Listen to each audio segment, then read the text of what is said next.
Hello everyone and welcome back to Towergate. It is Towergate day number 779. 779. It is May the 12th, 2019, Sunday. Thank you so much for tuning in and happy Mother's Day to all of you mothers out there, especially those of you mothers who have children. Happy Mother's Day. Make sure that if you have a mom that you give her a call, stop by and say hi, get her some flowers, do something for mom today. How about that? Alrighty. And also, want to mention today being Sunday, let's go ahead and get those nominations in for Dumbass of the Week. Dumbass of the Week. So I'm trying to stay on schedule and get the votes in for Dumbass of the Week on the Sunday video so I can announce the winner on Monday. So go ahead and get your votes in for Dumbass of the Week. I'll be checking the comments section of this video to tally the score. And a lot of good candidates this week for Dumbass of the Week, of course. Ocasio-Cortez has certainly made a few great contributions to the cause. James Comey is going to be very difficult to beat. He's had an impeccable week. Just a lot of good contributions this week for Dumbass of the Week, and I'm sure it'll be a close and exciting competition. So I'll be checking the comments section of this video, and we'll see who wins the Dumbass of the Week this week. Good old Jerry Nadler certainly in the mix. Now, a couple important stories to get to today. One really important story, and then some of the stuff that we didn't get to yesterday, also very important. Again, it's going to be trying to cram a lot of things into a half an hour, but let's go ahead and I'll give it my best shot. Okay, so first of all, just something very funny. Trump did a telephone interview with Politico, and the reporter from Politico asked Trump about what he thought about Buttigieg, whatever his name is, and Trump said, Alfred E. Newman cannot be president of the United States. Oh my God. And it's true. If you take and just like put a space between Buttigieg's two front teeth, you basically would be looking at Alfred E. Newman. I'm sure that the guy from Politico probably enjoyed that. So there you go. It looks like Buttigieg may have a new nickname. It may be Alfred E. Newman. Way to go, Trump. Man, he's a riot. There'll never be another president like Trump. I'm really going to miss him. After he's gone, after 8 years, I'm going to miss Trump. There'll never be another one like him in my lifetime, I'm sure. He is not only a great president, he's very, very funny. Quite entertaining. Now, it looks like Giuliani has canceled his trip to Ukraine. It appears that he was trying to put this together, and he's making contact with one of these contacts in Ukraine. He discovers that this person is part of the corruption, and certainly would not be someone he would want to proceed with to get to the bottom of what's going on there in Ukraine. So it looks like Giuliani is now pulling back. At least this is his excuse. He's pulling back. He's not going to go to Ukraine. I think he still plans on investigating Ukraine or doing something with Ukraine, pushing that. But it looks like he sees corruption with the people or person he was going to meet with there, and now he's backing out of it. This could be from pressure coming from other places. I'm not really sure. I'm really surprised that Giuliani went out and broadcast this publicly, went on TV and said what he was going to do. Generally not a good idea. But then again, if he went over there secretly, that could have had some blowback as well. So I'm not really sure exactly what would have been the best way to handle that, but it is what it is. And I don't believe we've seen the end of Ukraine. I'm pretty sure that Bob Barr certainly is aware of what was going on there. And this is really a matter for the Justice Department anyway. They need to get with that Ukrainian prosecutor. If he's a straight player, I don't even know. Ukraine has got to be one of the most corrupt countries on the planet. I don't know if there's anybody who's not corrupt there. It just depends on which side you're on. So it's difficult.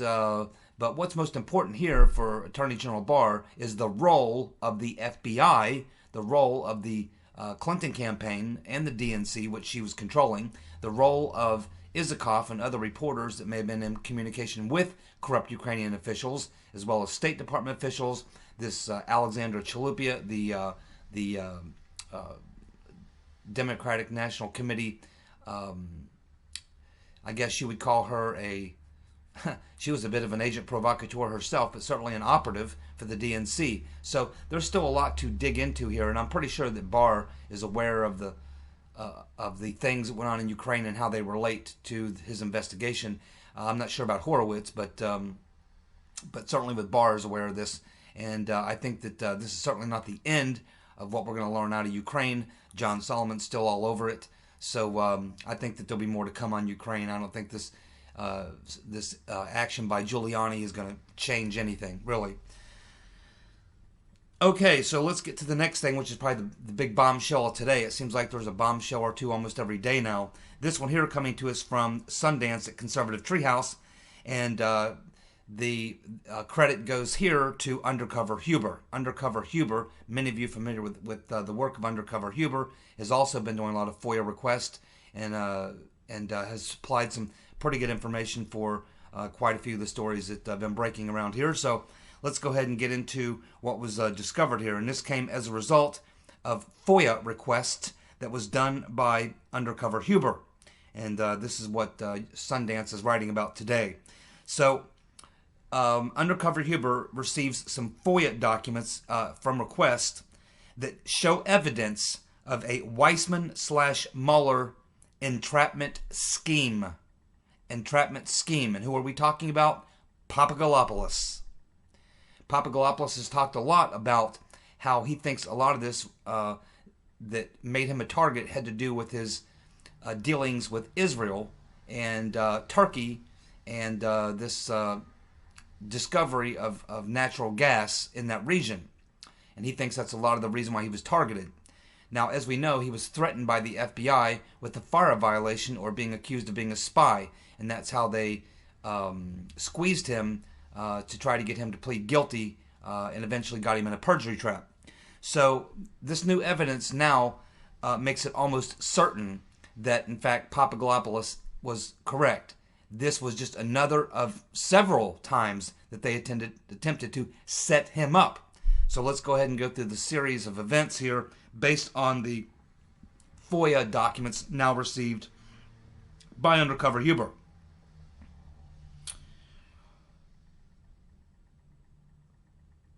So Papadopoulos was approached by a CIA operative, Charles Tawil, T-A-W-I-L, in Greece in 2017. We all know that. And this is in the Mueller report, by the way. Tawil enlisted Papadopoulos as a business consultant under the auspices of an energy development plan or operation or business opportunity. And in doing so, Tawil invited Papadopoulos to Israel.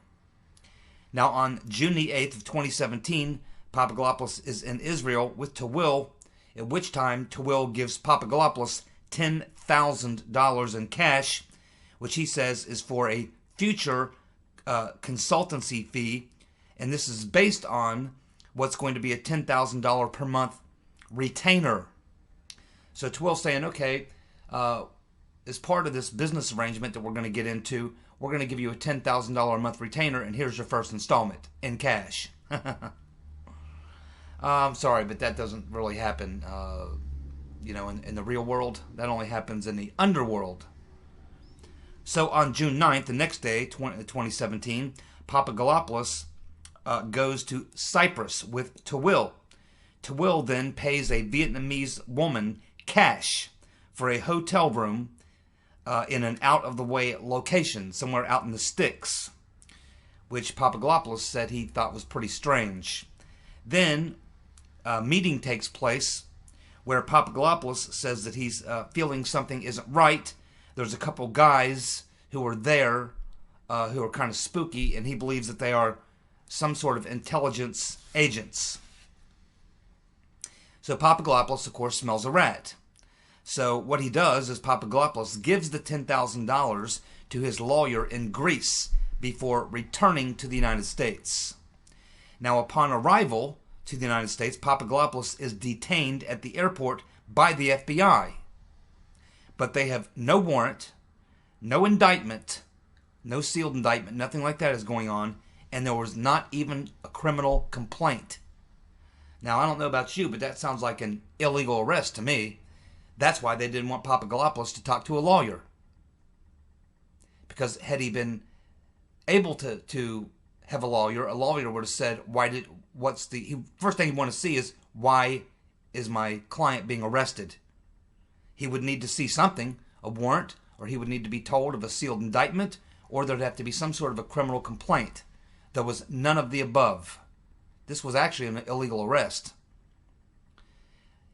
And it also tells you a lot about why this was a setup. Those FBI agents were expecting Papadopoulos to have the 10 grand on him, because they immediately detained him and started going through his bags, hoping and expecting that they would find the 10 grand that Tawil gave him. But Papadopoulos was smart. He left the money in Greece with his lawyer. And that money, by the way, his lawyer still has it, the exact bills. The serial numbers, by the way, are in sequence. New FOIA documents now show the activities of Andrew Weissman on June the 12th, 2017 through June the 18th of 2017. On June the 8th, Tawil gives Papadopoulos 10 grand. The next day, June 9th, Papadopoulos flies to Cyprus with Tawil and the 10 grand. June the 13th, Weissman starts a series of Cyprus meetings with the FBI and this Cyprus MLAT. MLAT is the Cyprus Mutual Legal Assistance Treaty. Then, that same day, Weissman has a phone call with FBI officials who specialize in money laundering and asset recovery. And they work in a department called MILARS, Millars. They're a section of the FBI that deals with money laundering and things and such. So it sure looks like Weissman was aware of the Tawil operation. Pops is lured to Israel to provide the outline for a FARA violation. And of course we know that's what they threatened him with. Number 2, bringing in $10,000 or more to the U.S. without declaration is a violation of U.S. Treasury laws. He was supposed to do that, but he did not. Number 3, this adds up to a money laundering. This would have added up to money laundering charges had he had the money on him, but he did not.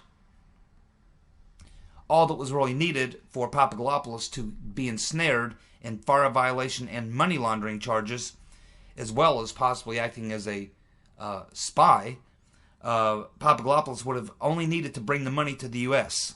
But because he didn't, he was able to avoid that charge. But they still threatened him with FARA violations, being an Israeli agent. So according to the Mueller report, the 40 FBI agents working for Mueller were still remained under the supervision of the FBI. This is important because this means that certainly these agents who were part of this, as well as their superiors and at the tippy top, had to have been aware and had to have made aware of this little operation of planting the 10 grand on Papadopoulos using an Israeli foreign agent, and then having a stakeout at the airport to wait for him to arrive so that they could arrest him and charge him with money laundering and FARA violations. In other words, another attempted setup of young Papadopoulos. He's a smart guy. When you come to think about it, he smelled a rat almost every time they planted a trap on him, with the exception of the first one, which was Misfid. And even then, he thought it was highly unusual, which is why he never passed it on to anybody in the Trump campaign.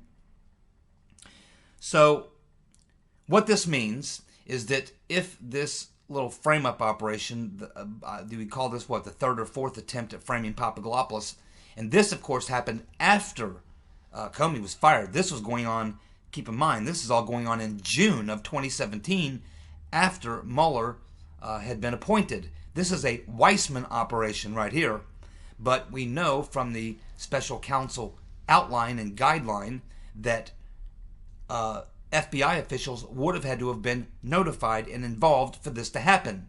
That would mean that Rodenstein, Weissman, Dana Buente, Uncle Bob himself would had to have known about this little operation.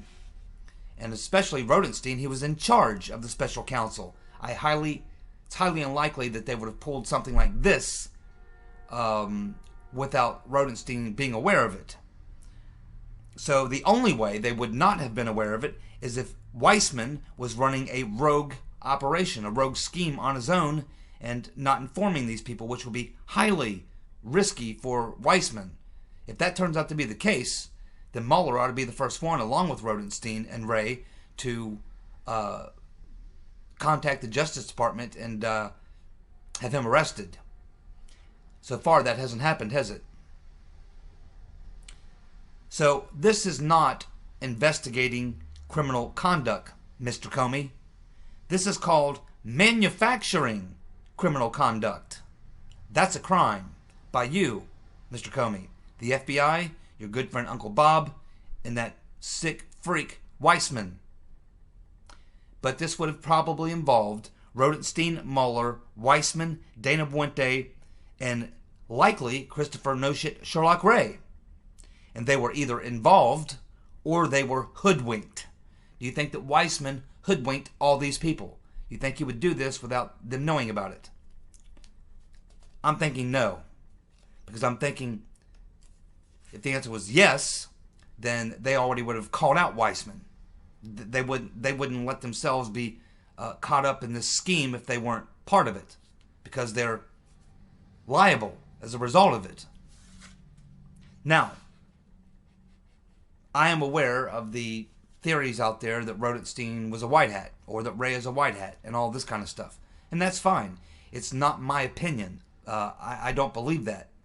But that's just my opinion. Keep in mind, I'm following the Towergate story, and I rely on sources that I'm comfortable with as I do my daily reporting. I understand that there are other people who follow my channel, who follow other sources, and who look at other things that I don't look at. And that's perfectly fine. My Towergate videos are about my, I don't know if I call it investigation, but it's about the way I'm following this story. But I have a lot of people subscribed to my channel who are also following this story in their own way, using their own sources. I'm perfectly fine with people in the comments section who subscribe to my channel, who may disagree with some of the things that I say in my video. Maybe they agree with some and disagree with some. That's fine. And I'm perfectly fine with people posting in the comments section things that they want to post in there that may be from other sources. Like some people believe Rodenstein's a white hat. That's fine. Post that in the comments section. Give your reason for believing so. I respect everyone's opinion. I don't say that I'm 100% absolutely guaranteed that I'm correct. I'm just following the story using sources I'm comfortable with and doing the best I can.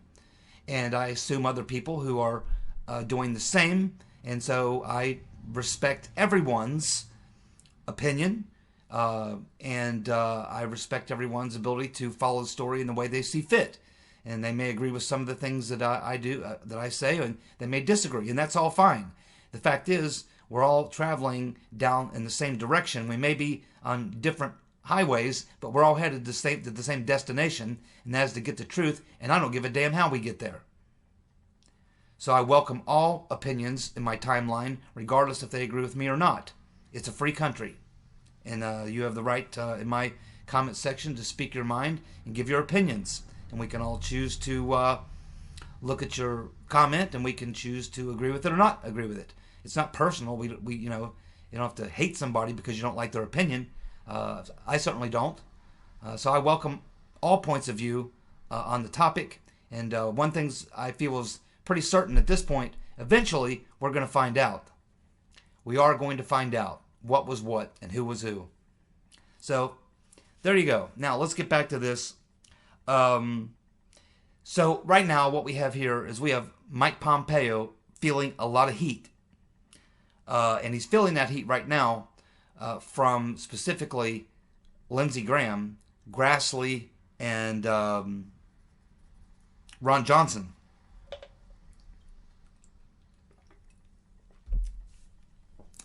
because Pompeo is now the head of the State Department. And up to this point, we continue to find more and more and more pipelining of information that went through the State Department. This stuff wasn't just going through being pipelined directly into the FBI. A lot of what we see and what we've been seeing as we've been covering the story for a long time now is that a lot of things were going through the State Department. A lot of the contacts were in the State Department. And that's significant because who was the head of the State Department when all this was going on? And who was the head of the State Department during the Obama administration in the first 3 or 4 years of the State Department was the rotten Reverend Clinton. She would know how to move things through the State Department, and that's where a lot of her contacts, and it's the place where she would have felt comfortable operating. And that's why I think Steele and others were prompted to move things through the State Department. Jonathan Weiner is a State Department employee. Kvalik was State Department. Newland was State Department.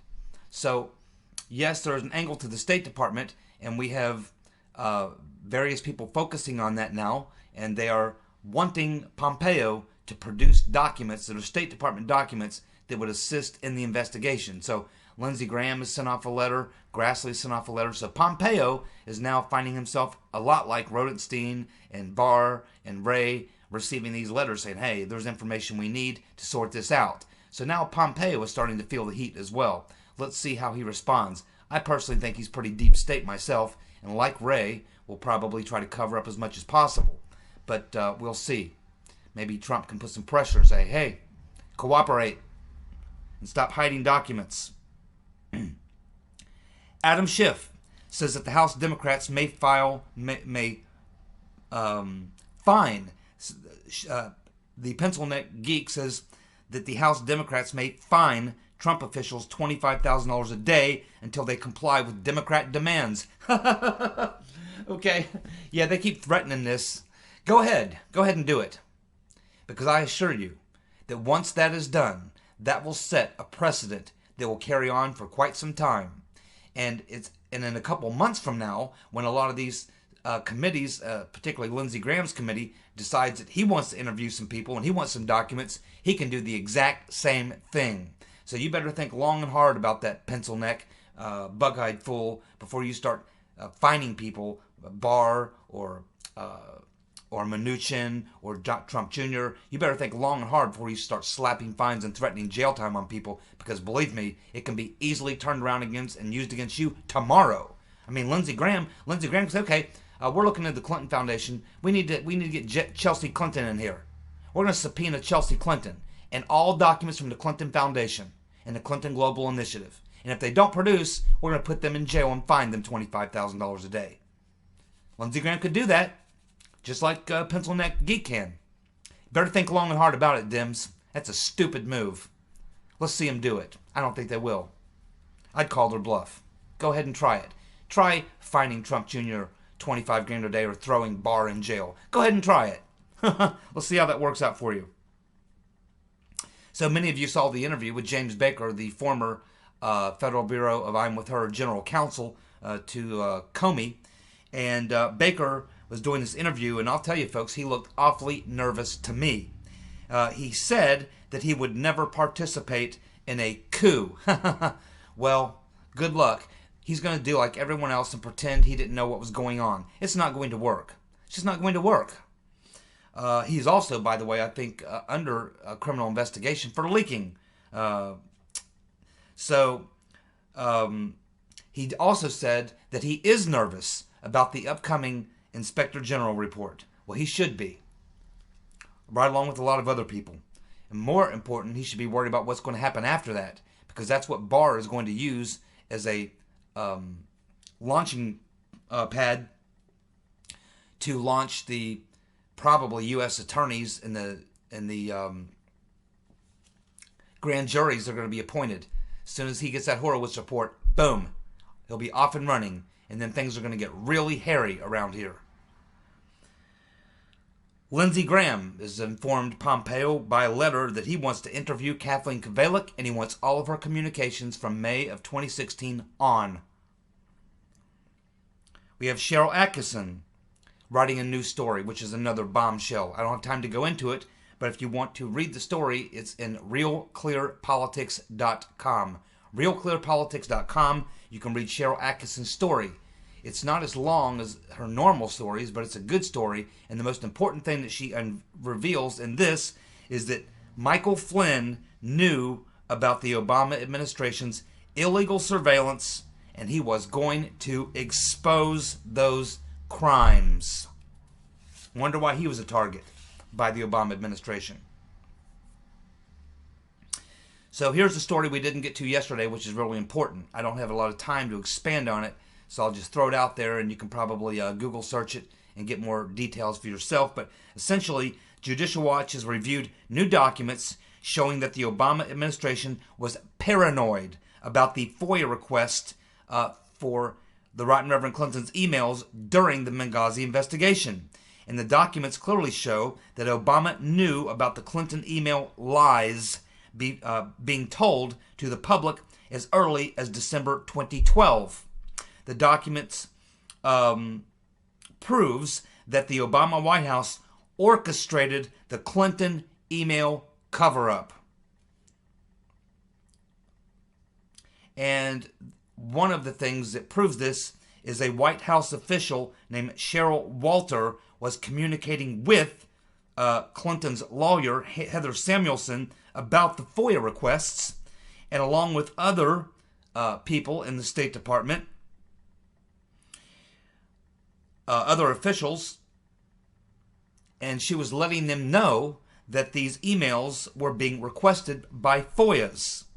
And all this is going on as they're having these communications at the same exact time the White House was telling people, trying to get these emails, and telling the press as well and anyone else who would listen, that the emails in question did not exist. Oh boy, busted red-handed. So here we have this official who handles these types of communications at the White House, the Obama White House, telling people who are trying to get these documents through a FOIA request that these documents do not exist. At the very same time, she's communicating with Hillary Clinton people and other White House officials, Hillary Clinton lawyers and other people, about the very emails that were being requested that she was saying and telling the courts did not exist. They were trying to cover it all up. Busted! Man, oh man, there are so many tentacles to this conspiracy. It could take years to unravel the whole thing. But we need to get started now with indictments. The quicker you indict, the quicker you'll get the perps coming out of the woodwork to turn themselves in, to try to get some immunity, to try to get reduced jail time, and what have you. You need to get the first indictment, and after that, this thing will fall like dominoes. And it's looking like Uncle Bob the Executioner will not testify next week to Nadler's committee. And now Nadler is saying that he will subpoena Uncle Bob the Executioner if he does not show. Now they're going after Mueller. Nadler's a nut. Somebody in the comments section, a few people in the comments section were saying that Nadler reminds them of the Penguin. And I was wearing my Batman t-shirt yesterday, so I guess maybe that's where that's come from. But you're right, he is kind of like the Penguin. So we'll see what happens there. And I think that the Republicans also are going to sign on to this as well, because the Republicans want a piece of Mueller just as bad as, in fact, probably more and worse than Nadler does. In fact, that's probably why Uncle Bob the Executioner is pulling out, because he knows that there's certain Republicans on that committee who know their stuff. And the Democrats may throw him softballs, but the fact is, the information that Democrats want from Mueller, he can't give them.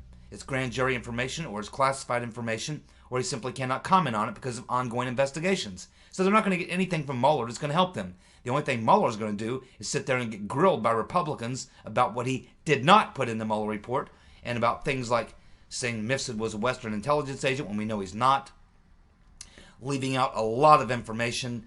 Didn't talk about Fusion GPS, didn't name Glenn Simpson, never used the word dossier, all these sorts of things. Mueller will get absolutely raked over the coals by Republicans in those hearings, and he will be able to give nothing to the Democrats. It's Uncle Bob will be is probably trying to advise Nadler, hey, you really don't want me in there testifying. This is not going to go well. Believe me, not for you. The only one who's going to get beat up here is me and you. You're giving the Republicans a gift. But Nadler is nuts. And I don't think he's going to listen. So we'll continue to follow this and see where this goes. Mark Meadows tells Hannity that the Spygate conspiracy will unravel in the next few days. He says this is why Nadler is coming unglued, because they know it too. Yeah, I don't know about the next few days. I mean, it's been unraveling for quite some time. Since the Mueller investigation ended, it's really picked up steam, and it will continue to do so and accelerate. We're getting 2-3 bombshells a day now, and it's just a matter of time. Just a matter of time. I think A.G. Barr is just waiting for that Horowitz report to come out, and once it does, that gives him what he needs to seek grand juries, bring in the U.S. attorneys, the prosecutors, and that's when this thing starts being sorted out. That's when indictments come down. That's when people start singing. And that's when this whole thing is going to be collapsing. And we're going to be here to witness the whole thing. I can assure you that. Of course, Trump gave a great rally the other night. He had about 15,000 people, a packed arena. Biden also gave a rally, I guess you'd say, and he drew about 300 people. 15,000 to 300. Kind of reminds me of 2016 with the Right Reverend Clinton. Ocasio-Cortez says that Biden's moderate stance on climate change is a deal breaker. Biden just lost the far left wing, just like I said he would. As I said, his numbers, well, he'll come out, he'll get a bunch of play, his numbers will be high, but then at that point, that's his ceiling. He gets no higher than he is now, and that's about 35%. And that's not enough. You need to be in the low to mid-40s to get the nomination, to get the delegates for the nomination. What you're looking at here, my friends, if someone doesn't jump in who can get 40% by the time the convention comes up next year, you're looking at a floor fight at the DNC convention. In other words, they're not going to know who the nominee is until they get to the convention and start to have a series of votes. And then anybody could win. Anybody. Because there's a lot of deal making that goes on there. And the people, it almost kind of begins to look like a parliamentary system or something where you don't have anyone with a majority, so the minorities get together and start joining together to see who can get the largest number till they become a majority. So a lot of deal cutting. It will be total chaos. And that's what the DNC wants to avoid. That's why they, I think, push Biden into the race. They still have, I think, an ace up their sleeve. I think that they still would like to see Michelle Obama throw her hat in the ring. And, of course, they got the Right Reverend Clinton out there on the sidelines scheming away. Trump is threatening John Kerry, seriously threatening John Kerry over Logan Act violations because he continues to communicate with Iranian officials and continues to advise them on how to counter the president and his administration and their policy. Should arrest his ass. Okay, don't forget, get your votes in for Dumbass of the Week. I'll be checking the comments section of this video. And again, happy Mother's Day to each and every one of you who are mothers. And I'll look forward to seeing you again in the next Towergate video. You guys have a good night. See you. Bye.